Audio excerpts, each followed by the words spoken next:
Ahora fíjate, Jorge, ya que tú hablaste en un momento de la necesidad del cambio político, ajá, y nos metemos en un terreno que si bien ya tú no estás allí activamente como militante o como parlamentario, etcétera, pues la política persigue a todos, querramos o no, ¿verdad? Y a veces nosotros perseguimos a ella. Fíjate, ¿qué hacer en este momento? Porque vienen unas elecciones parlamentarias, ¿verdad? Es un tema obligado, es obvio. Y bueno, el debate entre las fuerzas que quieren el cambio en Venezuela está centrado en que si se debe participar o no se debe participar, se está centrado en cuál es la estrategia a seguir. Unos critican la postura de quienes creen que se debe participar en las elecciones, otros critican la postura de quienes han acompañado otras vías que, bueno, tampoco han dado resultado. En fin, ¿qué piensa Jorge Roy? ¿Qué ha venido reflexionando? Sí, bueno, primero que consumo gran parte de mi tiempo en reunirme con grupos políticos de todas las tendencias para estos temas que tú estás analizando. Yo no creo que esto sea una situación dilemática, votar o no votar. Es lo primero que te quiero decir. Pareciera que solo hubiera dos alternativas y no es tan sencillo como eso. Te confieso, y con esto no quiero evadir la pregunta para nada, al revés. Te quiero dar mi opinión muy precisa porque tengo la misma confusión que puede tener cualquier venezolano en estos momentos. Un día me levanto en la mañana diciendo lo único que hay que hacer en este país es votar, porque siendo mayoría como parece ser la oposición, podemos hacer un cambio político en este país. Al día siguiente salen declaraciones del señor Padrino o poniendo más obstáculos que te hacen retroceder un poco en tu espíritu. Entonces, yo lo que siento es que hay primero esto tiene que ser una estrategia colectiva que hay que ver si eso da tiempo de prepararla de aquí hasta el 6 de diciembre. Estamos en pandemia, qué difícil es hacer política en estos tiempos. En nuestra época tú podías tocar una puerta, salir a la calle, hacer manifestaciones, Vladimir. Hoy en día no sé cómo vas a hacer política, por Twitter y por Instagram. Entonces esto es un tema muy complejo. El segundo término, yo creo que no es solamente votar, que tiene unas características muy positivas. Yo creo que salir a votar, y si logramos convencer a la población venezolana de que salgamos a votar, podemos recuperar el derecho del voto, podemos recuperar espacios políticos. Yo creo que hay muchas cosas a favor. No votar también tiene cosas a favor. ¿Cuáles serían esas cosas a favor? Bueno, que sigues delegitimando al régimen, que estas elecciones parecieran que no son. En lo que en ningún caso puedo estar de acuerdo es en la continuidad de una Asamblea Nacional con un gobierno en el exilio. Eso sí lo descarto de plano. Me parece que es una locura seguir pensando un gobierno en el exilio y en ningún caso lo comparto. Por eso te digo que hay una tercera alternativa que en estos momentos es la que me está guiñando el ojo un poco más. Y la tercera alternativa es que la abstención pudiera ser realmente una política en la cual tú tengas algo que ofrecerle al ciudadano si no votas. En estos momentos lo que no hay es una propuesta, ok, no voto, pero entonces al día siguiente, ¿qué pasó? Si esto se convierte en una política en la cual tú le ves un futuro, esto pudiera ser medianamente aceptable. Y yo creo que esa es la discusión que está en este momento. Yo me estoy tomando mi tiempo para discutir. Soy más proclive a votar hoy que a otra tendencia, pero estoy analizando todas las posibilidades. Bueno, en relación a las elecciones, dice por acá Levi Villalobos, creo que los mayores abstencionistas son los que quieren participar sin brindarle garantías al electorado. Ajá. Bueno, hay algo de eso. La verdad es que el tema está muy complicado, lo que está diciendo la persona que nos hace la pregunta, porque es que por un lado tú quieres votar, esa es la tradición venezolana, pero todos los días te están poniendo tantos obstáculos tan complicados que tú ves que tu voto no va a elegir, pero aún así yo creo que votar sin elegir puede ser una buena estrategia. Lo que repito, creo que esto tiene que ser una estrategia unitaria. Lo que no puede ser es que 3 partidos digan que sí, 2 que no. Entonces vamos a ver qué dice el G4, si nuestros aliados internacionales que están diciendo claramente que no creen en estas elecciones van a seguir apoyándonos si vamos a un proceso eleccionario. Creo que hay muchas piezas del rompecabezas que hay que montar antes de tomar una. Hay dos cosas que me llaman la atención, Jorge, de lo que tú has dicho. Bueno, dice Carlos Llero Maestri, dice, hay dos alternativas, votar o no votar, ¿cuál de las dos es la de mejor beneficio? Pero hay dos cosas con respecto a lo que tú has dicho. Una, me llama la atención lo que dijiste con respecto a lo que afirmó Padrino López, el general Padrino López. Por ejemplo, yo comenté sobre esa afirmación de Padrino López que su objetivo es estimular el abstencionismo. Entonces me llama la atención que tú digas, bueno, después de escuchar a Padrino, pues yo más bien diría que después de escuchar a Padrino López con más ganas votaría, en mi caso, pero esa es mi opinión. No, pero es muy válida tu posición, es muy válida tu posición, porque además yo no, ese comentario te lo hice no a título personal, sino te lo dije porque Padrino en esos momentos prácticamente hay que escuchar muy bien la declaración completa. Padrino, yo te dije a ti una vez en tu programa que con quien había que negociar es con Padrino. Y Padrino es la séptima vez que lo nombran. O sea, este gobierno es absolutamente parasitario del señor Padrino y débil absolutamente al tener que nombrar nuevamente a Padrino, una posición que normalmente se cambiaba al espacio de 2 años o de 1 año, pero 2 años máximo. Lo cual crea una dependencia terrible, peligrosa entre que el gobierno sabe, el régimen sabe que quien lo protege es un estamento militar y el estamento militar también necesita una cara civil para subsistir. Esas declaraciones de Padrino, el Estado soy yo, solamente el que yo acepte, el que yo quiera, es el que va a pasar por una transición, también es muy peligrosa para el propio Maduro. Vamos a estar claros, o sea, que el jefe del comandante te diga, mientras esté esta Fuerza Armada, llegará al poder quien a mí me dé la gana. La verdad es que también yo fuera Maduro estaría también un poco preocupado. A pesar de eso lo corroboraron en su puesto, que era parte del proceso, pero como tú dices, voy a demostrarte, Padrino, que tú no eres quien nombra, quien pone y quita, sino que te voy a demostrar que con unas elecciones tú me vas a tener que aceptar los resultados como lo hiciste en el 2015, por cierto.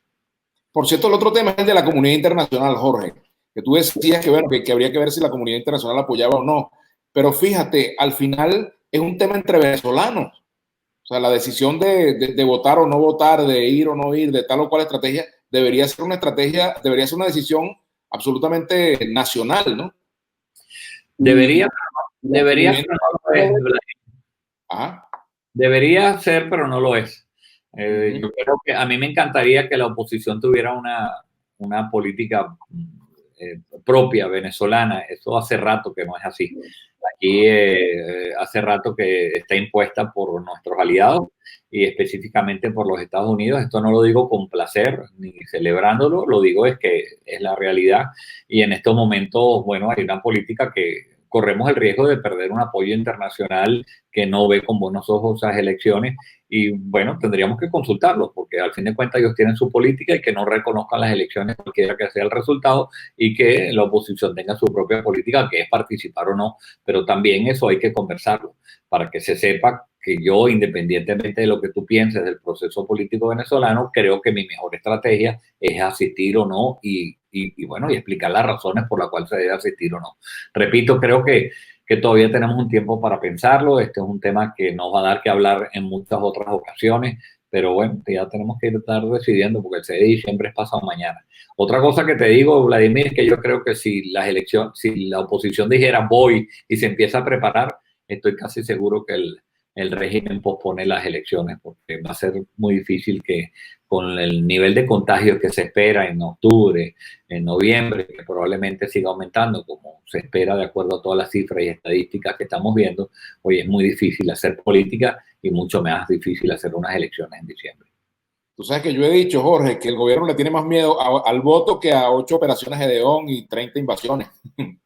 Ah, desde luego, desde luego. Si todos decidiéramos como política completa ir a votar, el G4 alineado completo, y ese es el trabajo que hay que hacer, dijera vamos a votar, no importa lo que digan nuestros aliados, vamos a votar, y esto se convierte en una política que esté en la calle, no tengo la menor duda que sería exitosísima. Mi duda es si tienes tiempo a montar la política de aquí hasta diciembre, esa es toda mi duda, y con las condiciones que tenemos que no puedes salir a la calle, ¿no?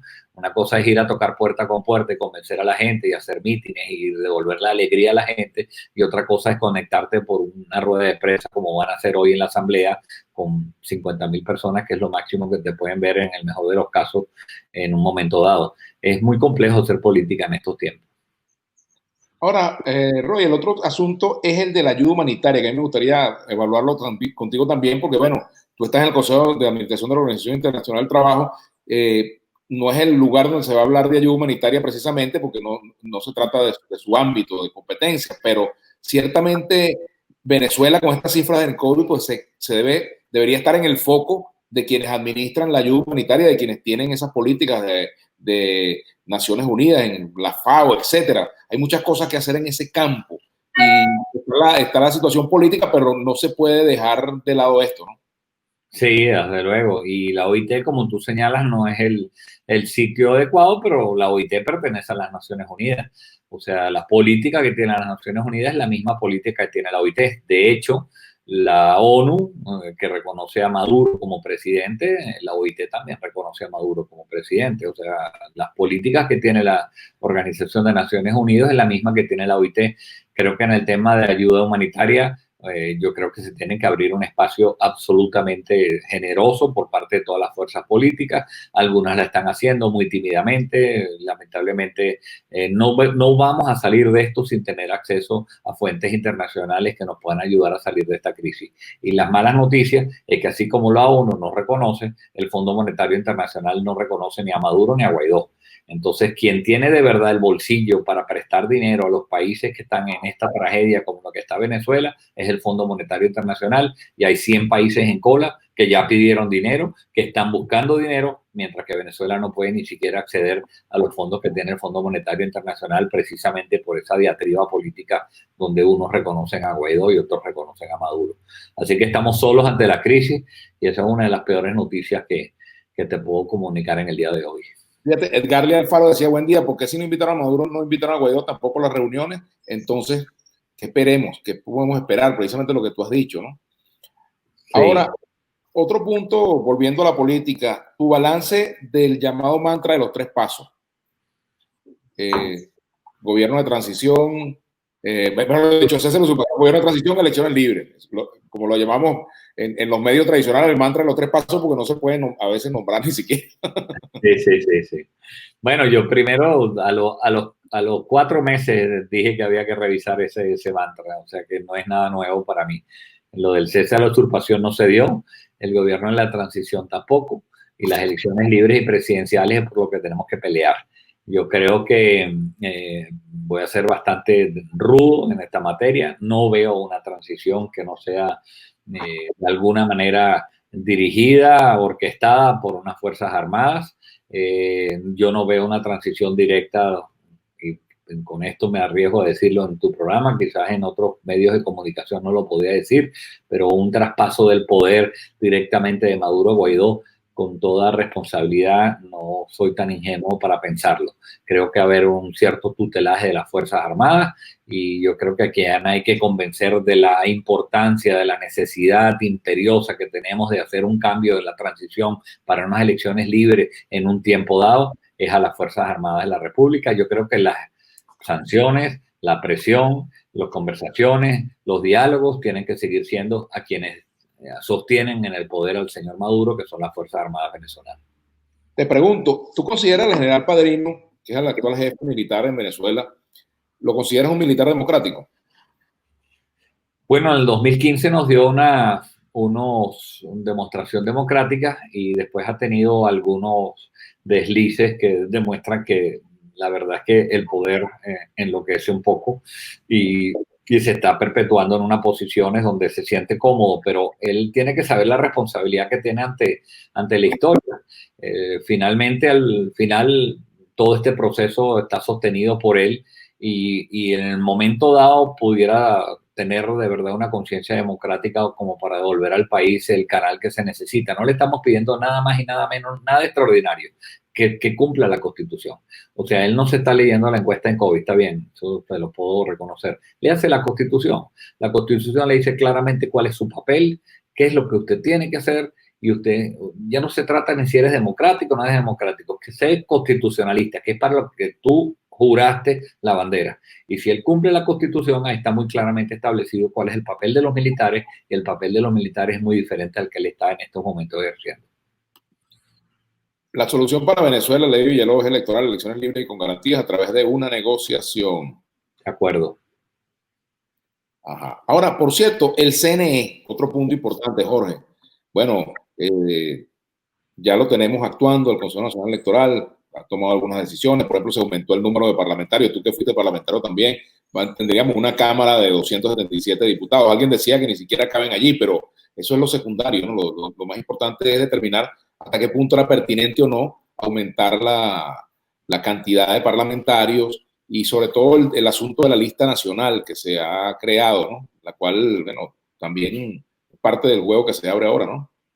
Sí, lo malo es cuando tú haces estos cambios, Vladimir, no pensando en el país, sino pensando en la repartición de las cuotas y pensando específicamente en un plan de cómo metes en un Congreso que se va a convertir en un circo. Si tú ya viste lo complicado que era manejar, nosotros tuvimos una Cámara de Diputados y una Cámara de Senadores, que es la que yo creo que sano era que nuestras decisiones en las cuales se tomaban en la Cámara de Diputados después pasaban a una segunda discusión y después pasaban a la Cámara del Senado. Yo creo en ese sistema, diputados y senadores, un bicameral. No creo en una cámara de estas de muchos representantes con los cuales están escogidos simplemente para llenar espacios, porque que además está muy mal repartido. Vemos espacios, estados que tienen mucha más población, que tienen menos representación que otras. Se ve que está hecho con un doble sentido, que no es precisamente el favorecer los intereses de cada estado, sino favorecer el interés de las fuerzas políticas y quien está haciendo los cambios.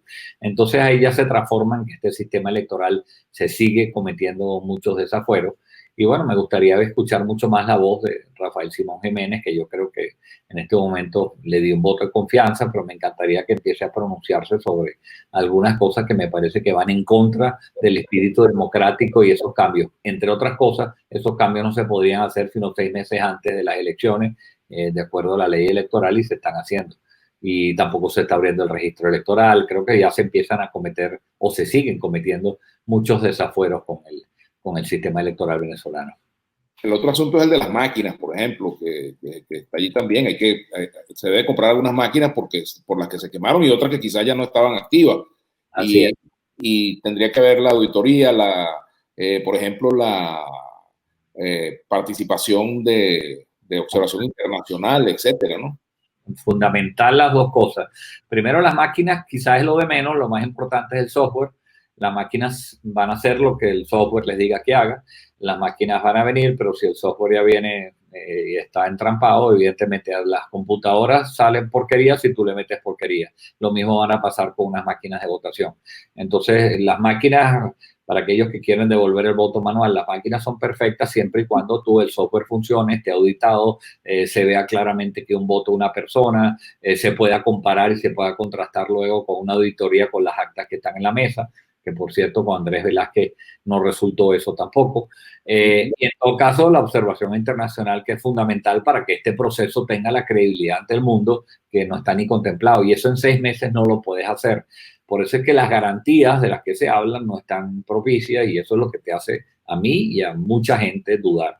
Cuando yo te estoy hablando de estas cosas, Vladimir, te estoy hablando un poco porque, igual que tú, sales a la calle, se te ocurre decir que vas a votar, y bueno, lo menos que te mandan es al carrizo y te dicen que estás loco. Entonces yo trato de convencer a la gente que ese es en el sistema que yo creo, pero la verdad es que cada día ponen condiciones más complicadas para que el venezolano se pueda expresar. Jorge, por aquí dice José Miguel Cabrera, si votan o no votan, no interesa, siempre serán minoría los chavistas, somos millones y votamos, por eso siempre ganamos las elecciones con votos, con el sistema electoral más perfecto del mundo. Bueno, el chavismo también se expresa. Oye, opiniones todas, ¿no? Bueno, no es lo que dicen las encuestas, José Miguel.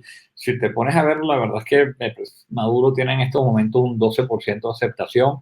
Si la gente saliera a votar, yo creo que Maduro perdía unas elecciones absolutamente contra cualquier candidato que se le ponga, sin siquiera decir quién es el que va a competir contra Maduro. Maduro no es popular, Maduro no es un presidente querido, y ese artículo que sacó Gerardo Blay de Se mira en el espejo, me parece que es vital. Yo no sé cómo hace Maduro para levantarse en las mañanas, ver un país que se le está descosiendo, donde aumenta la pobreza, donde la gente no come, no tiene servicios públicos, cada día estamos peor que el día anterior, no hay esperanza para el venezolano, sabemos que mañana va a ser peor que hoy y pasar mañana va a ser peor que mañana. Entonces, cuando tú tienes un país que va en esa ruta, lo mejor es que hacer es barajar un poco las piezas y permitir de que otras fuerzas políticas también entren en escena. Y hoy las encuestas dicen que Maduro perdería contra cualquier candidato. Bueno, Jorge, de verdad yo quiero agradecerte la participación en Vladimir a la Carta. Sé que tienes una reunión ahora y no quiero quitarte mucho más tiempo. No tienes precisamente una conferencia, ¿no? Así es, así es. Hoy tenemos una conferencia ya de trabajo, pero siempre gratísimo, y más en este espacio donde uno siento que se puede expresar con más libertad. Muchas gracias a tus oyentes que hoy se levantaron temprano y que hacen esas preguntas interesantes, y a ti por ese ánimo que sigues de brindar estos espacios de libertad y espacios de poderse expresar. Gracias a ti, Fede Camarada. Bueno, gracias, camarada. Adrúbal Raga tiene por aquí un comentario. Siempre es interesante escuchar a este señor. Es muy coherente siempre. Mira, y si te tocan a la puerta para proponerte que seas candidato a la asamblea, Jorge, ¿qué vas a hacer? Deja que me toquen la puerta y vemos.